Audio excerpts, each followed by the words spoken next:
Hello les rêveurs, on se retrouve aujourd'hui pour le book haul du mois de juin 2016 et préparez-vous parce qu'il va être très chargé.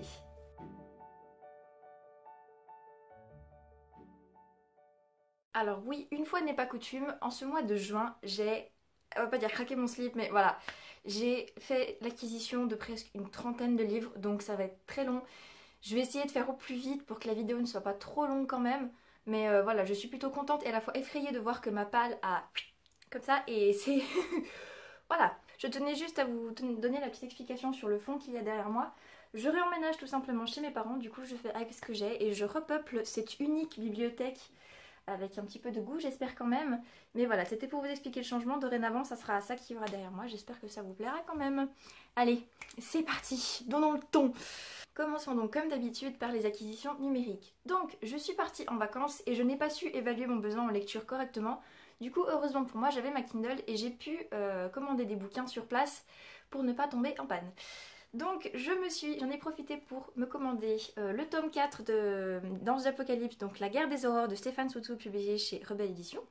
Donc c'est dommage encore une fois parce que la couverture est en noir et blanc, mais elle a de superbes couleurs avec la tour Eiffel derrière, voilà. Donc je vous en parlerai un peu plus dans le bilan, vu que je l'ai déjà lu, ainsi qu'en fait toutes les lectures numériques que j'ai achetées ce mois-ci. Mais voilà, en fait on retrouve Sylvia qui est prise encore dans des emmerdes jusque là, et puis qui va faire front avec tout ça et puis voilà. Ensuite, tant qu'à faire, je me suis dit autant acheter le tome 5 vu que c'était la fin de la série et je me suis pris donc le tome 5 d'Ange d'Apocalypse, La caresse des aurores de Stéphane Soutoul, toujours chez Rebelle Édition aussi. La couverture est encore une fois très belle et donc c'est le final que j'ai aussi lu et que j'ai beaucoup apprécié et qui cette fois-ci clôt l'histoire des 4 anges d'Apocalypse, des 4 cavalières de l'Apocalypse et de Sylvia, Sam et compagnie.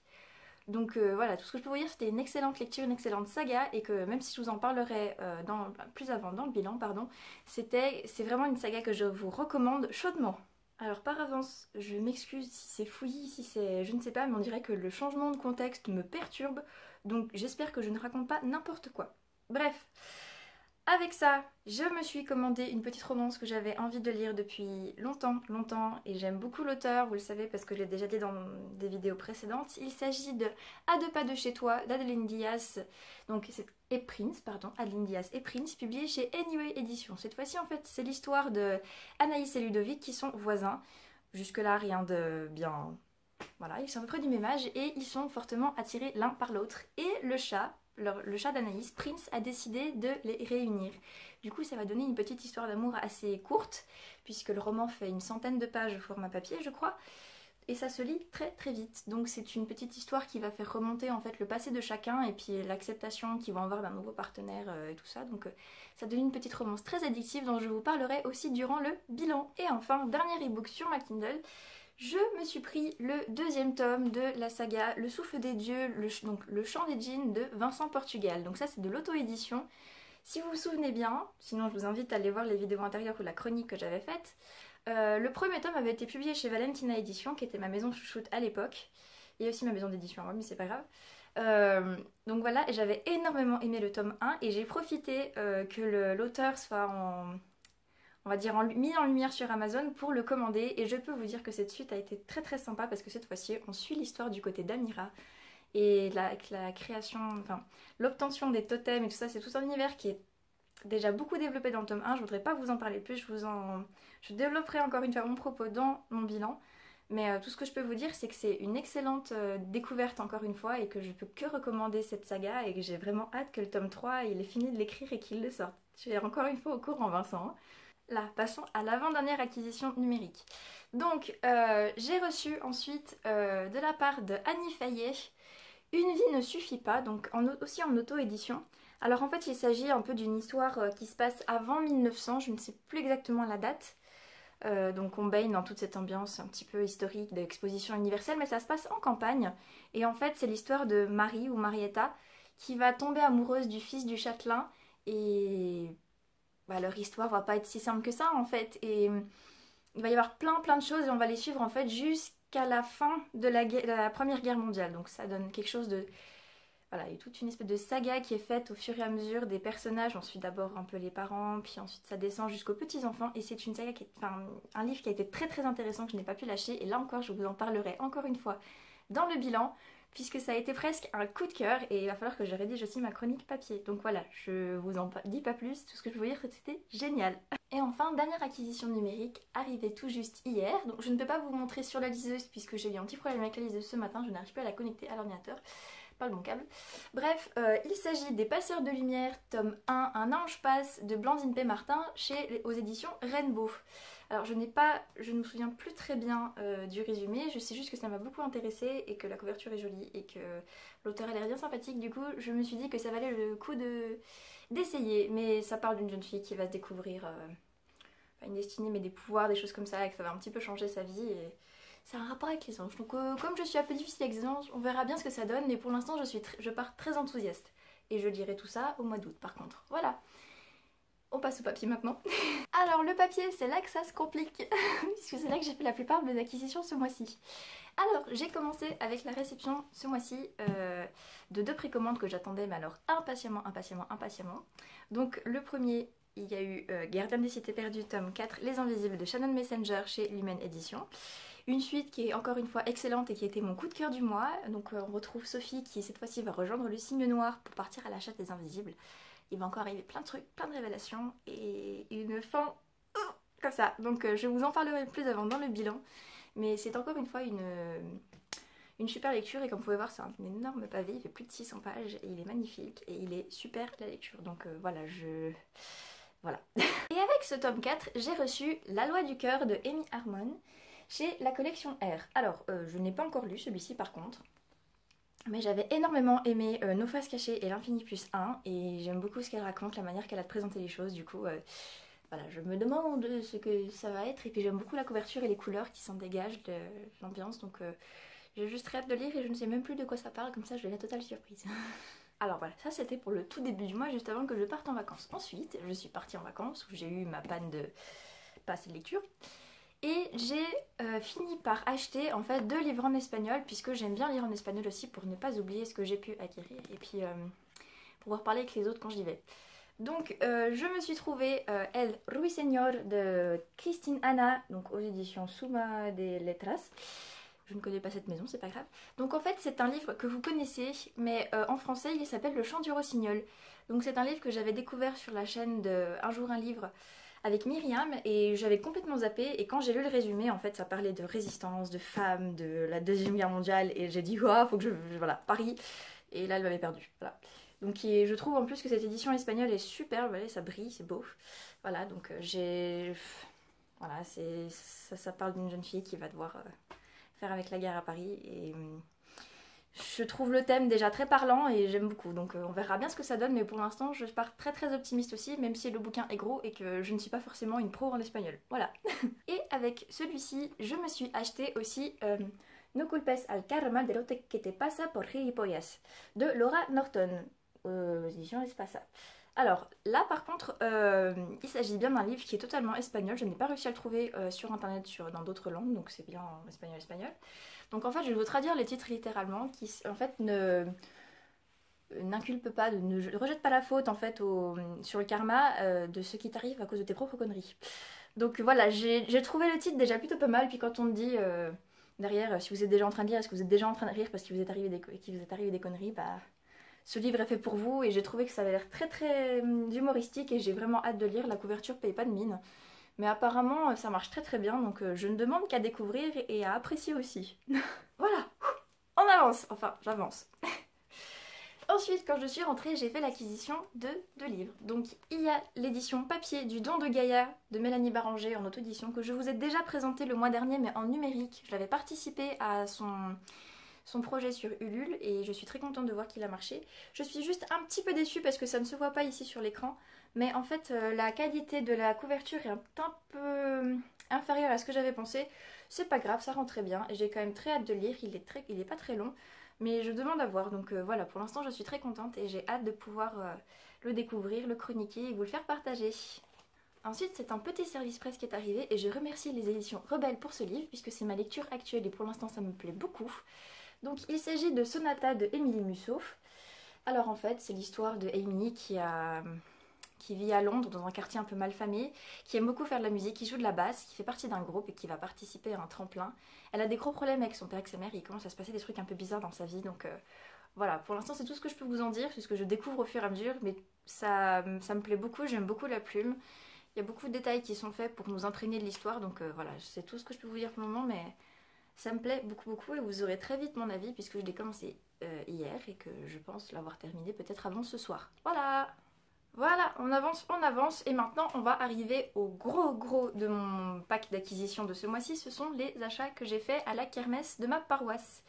Donc il y avait une brocante livre et les livres étaient entre 50 centimes et 2 € l'unité et quand on avait acheté deux, le troisième était offert, donc bref, voilà, j'ai un peu craqué et je suis revenue avec 12 livres, de quoi m'occuper pendant un petit moment. Mais je suis très contente parce que je fais ça une fois par année et pour 12 € je trouve que ça vaut quand même la peine. Voilà, donc je suis revenue en fait avec Louis XIV, la vie du grand roi de Max Gallo aux éditions XO. Donc j'avais eu le tome 1, Louis XIV, tout simplement le roi soleil de Max Gallo et je n'avais jamais pris le tome 2 et en fait je ne vais pas le lire tout de suite, ça c'est une certitude. Je l'ai acheté en fait, 2 € le livre, voilà, pour pouvoir travailler sur un de mes projets d'écriture qui est dans loin. Mais quand j'aurai le temps, j'aimerais faire un livre qui se passe à l'époque de Louis XIV et j'aimerais beaucoup en apprendre plus sur ce roi qui me fascine énormément. Donc voilà, j'ai de quoi découvrir, surtout que j'avais déjà lu la première partie. Et j'ai hâte de savoir ce qui se passe en fait quand il a 50 ans, quand ça commence à devenir un peu plus compliqué.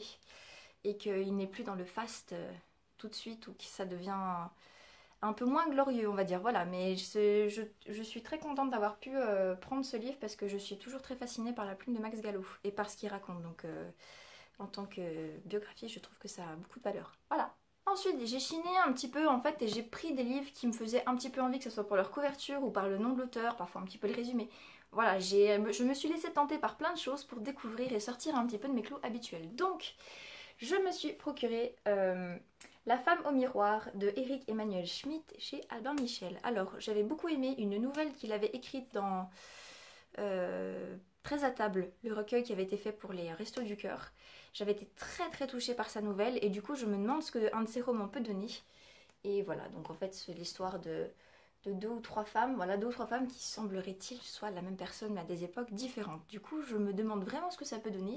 La couverture est assez intrigante, un peu particulière, mais voilà, je ne demande qu'à découvrir et à savoir un petit peu ce que ça peut donner. Après ça je suis tombée sur un truc que je n'attendais pas du tout, mais alors je n'y attendais pas le moins du monde. Il s'agit de Belle Époque de Elisabeth Ross, là chez France Loisirs, mais auparavant il est publié chez la collection R et je l'avais remarqué déjà pour sa belle couverture et pour le contexte. Donc Paris 1889 et en fait voilà, c'est une histoire d'une jeune fille qui part, qui fuit, qui se retrouve à Paris et puis qui donc elle tombe sur une affiche en fait, on demande des jeunes femmes pour faire un ouvrage facile, bienséance, respectée, présentez-vous en personne à l'agence du Rando, 27 avenue de l'Opéra, voilà. Et voilà, et en fait elle, comme elle n'a pas trop le choix, et ben elle va y aller et après je n'en sais pas plus mais j'ai envie de savoir parce qu'il a l'air vraiment cool et puis en plus c'est marqué que derrière que Miracle World, Géraldine a beaucoup apprécié et comme j'aime bien Miracle World et que j'aime bien ce qu'elle dit des fois, ben j'ai envie de tenter, voilà, mais je suis plutôt contente aussi, voilà. Je me suis penchée après sur, je me suis procuré une chanson pour Ada de Barbara Much chez France Loisirs aussi, donc c'est un livre en fait pour lequel j'ai craqué pour sa couverture que je trouve très belle, très simple, mais qui en dit beaucoup et en fait c'est une histoire d'enfant illégitime, voilà, que ça se passe en Afrique du Sud et je vous avoue que c'est un contexte que je ne connais pas trop mais que je ne demande qu'à découvrir, ça parle de musique, ça parle de voilà, encore un truc un peu familial et j'aime beaucoup ce genre de contexte donc je ne demande qu'à voir ce que ça peut donner. Ensuite, encore un livre qui m'a fait craquer par sa couverture, il s'agit du Pays du nuage blanc de Sarah Lark, encore chez France Loisirs. Il y a beaucoup de France Loisirs dans nos cartons, donc voilà. Je trouve que cette couverture est très belle, très simple. Je l'ai déjà aperçue plusieurs fois en fait dans les étagères de France Loisirs ou dans les librairies où je suis allée. C'est un gros pavé qui fait presque plus de 900 pages en fait et il a l'air vraiment sympathique. C'est encore une fois un contexte que je ne connais pas trop. En 1852 à Londres et puis ben voilà, encore une fois c'est des destinées auxquelles on ne s'attend pas, des mariages qu'on ne veut pas, et des choses comme ça. Et je ne demande qu'à en savoir plus et puis à sortir un petit peu de mon contexte habituel parce que pourtant j'aime beaucoup ce genre de bouquin. Donc voilà, je ne peux pas vous en dire plus pour le moment. Alors là par contre j'ai craqué pour un livre en fait, c'est son titre qui m'a fait craquer, puis ensuite son résumé. Donc L'armoire des robes oubliées de Riikka Pulkkinen chez Albin Michel. Alors là en fait c'est... Le résumé nous parle en fait qu'il y a plusieurs personnes qui sont concernées par l'histoire. Ça fait un peu comme Ensemble c'est tout de Anna Gavalda, et j'aime beaucoup ce principe de suivre plusieurs destinées, plusieurs personnages qui vont peut-être s'entrecroiser. Et voilà, une jeune fille qui trouve une robe oubliée, qui part à la recherche des secrets de sa famille, et je trouve que ça me parle beaucoup. Puis j'aime beaucoup le titre en fait, parce que déjà je ne vois pas comment on pourrait oublier une armoire avec des robes dedans. Donc voilà, c'est très bête hein, comme excuse, mais j'ai trouvé ça plutôt sympa et assez original, donc à voir. En plus c'est une auteure que je ne connais pas du tout, mais qui a l'air d'être plutôt vantée, voilà. Donc à voir. Passons maintenant à un livre qui m'a fait craquer plutôt pour son résumé et pour sa collection plutôt que pour le reste. Il s'agit de Jamais d'autre que toi de Emmanuel Grumbach chez Nouvelle Plume, donc encore une fois chez François Zir, il me semble. En tout cas on trouve ça chez François Zir. Donc en fait, il s'agit d'une histoire d'amour entre... Enfin ça fait un petit peu Roméo et Juliette si vous voulez, les deux familles sont ennemies.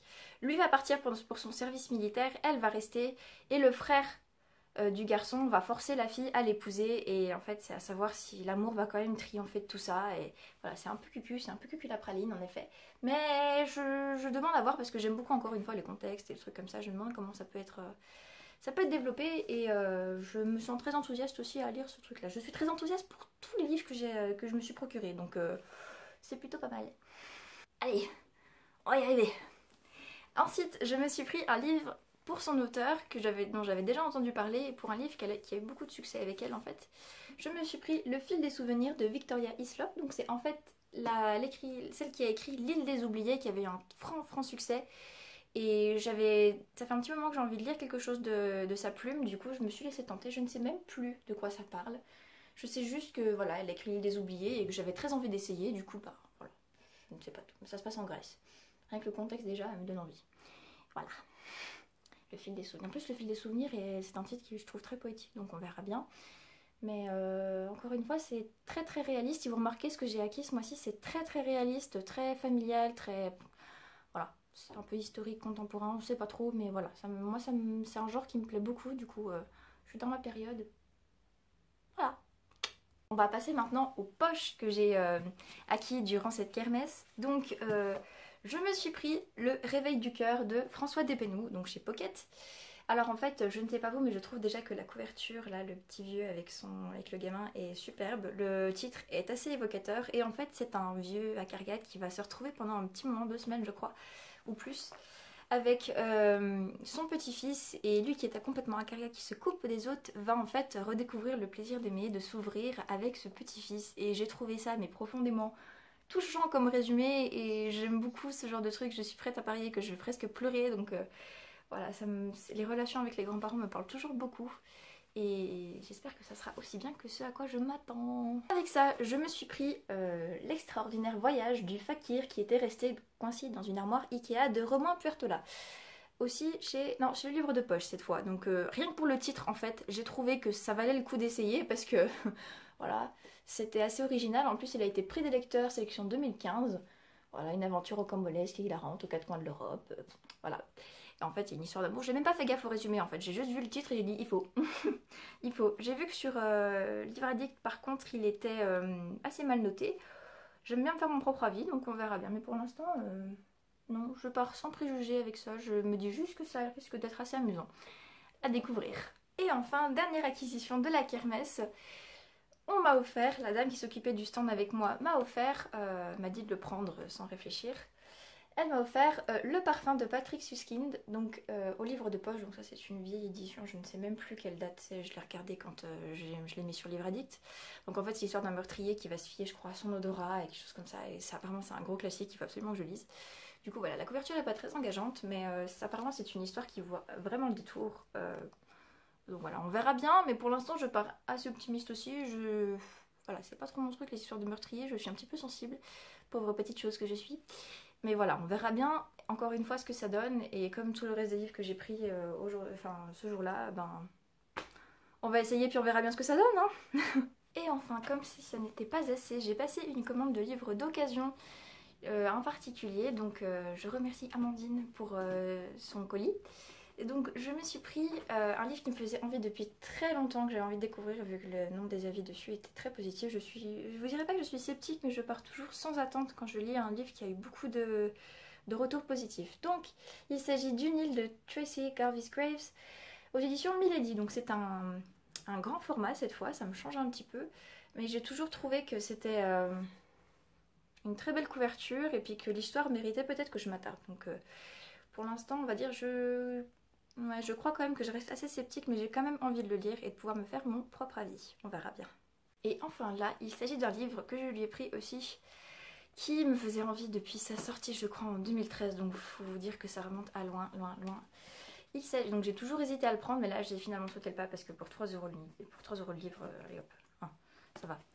Donc il s'agit de Une fée à Clyde of Oaks de Amanda Bale aux éditions Cyplog. Donc là en fait ça va être l'histoire, c'est une débutante, lui c'est un coureur de jupons, il va se passer un truc, voilà, ils vont coucher ensemble, et puis comme elle va tomber enceinte, bah, il va être obligé de l'épouser, et puis en fait il veut pas, et puis voilà, ça va être compliqué jusqu'à ce que peut-être ça se passe mieux dans le mariage, et puis voilà, enfin, je vous fais un résumé complètement pourri, mais en fait l'histoire a l'air vraiment géniale, en plus la couverture est très très belle. J'avais lu quelques extraits, alors oui il risque d'y avoir des scènes un peu plus sensuelles, mais je veux savoir comment l'auteur a réussi à mêler ça, quel contexte elle a planté autour, et voilà, c'est un roman qui m'a toujours fait énormément envie, et je suis très très heureuse de pouvoir enfin l'avoir dans ma palle pour le dévorer quand je pourrai. C'est fini! Cool. Voilà, ça fait 1 heure que je tourne, j'en ai un petit peu ras-le-bol, mais j'étais quand même très contente de pouvoir vous présenter tout ce que j'ai eu comme réception ce mois-ci, ça fait beaucoup. Mais au moins, je ne pourrai plus me plaindre que ma palle est toute petite et je n'aurai plus à m'occuper de faire des achats pendant un petit moment. Je vous retrouve très très vite pour le bilan lecture du mois de juin. Très vite, d'ici le début de la semaine prochaine. Et en attendant, je vous souhaite un très bon week-end.